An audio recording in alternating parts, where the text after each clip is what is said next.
Олия дейбизби, көсөн дейбизби, айтор мына ушул киши Кыргызстанды туңгуюктан чыгармак. Мындан 8 жыл мурда айткан экен. 2020 жылы дүйнөлүк кризис болот.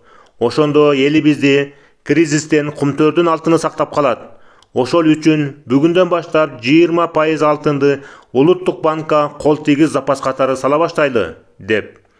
2012 жылы парламентте да элдин алдына чыгып да чырылдаган экен. Эгер ошондо бийлик башындагылар Садыр Жапаровдун сунушуна каршы чыкпай, кумтөрдүн 20% алтынын Улуттук банкка салып турганда, элибиз бүгүнкүдөй кыйынчылык тартпайт эле. Ар кайсы өлкөлөрдөн акча сурап, мамлекетибиз кайырчы болбойт эле. Тамак аш жана башка кризистерден өзүбүздүн эле ресурс менен чыгып кетмек экенбиз. 2012 жылы биз алтын минген кедейлер болсок, 2020 жылы уу калдыктарды минген кедей болобуз. Ошондон кийин биздин мамлекетибиз жок болот.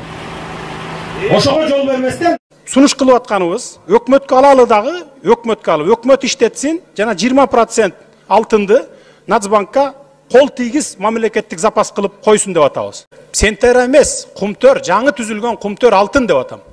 20% добывать эткен золотону государственный неприкосновенный запас катары Нацбанкка тапшырып турсун деп атам. Эмне дейбиз? Бүгүнкүдөй кыйын кырдаалда ушундай адамдын камакта жаткандыгы өкүнүчтүү. Тез арада чыгарып алып, мамлекетибиздин кызыкчылыгы үчүн иштетип калбасак, бизди тарых кечирбейт.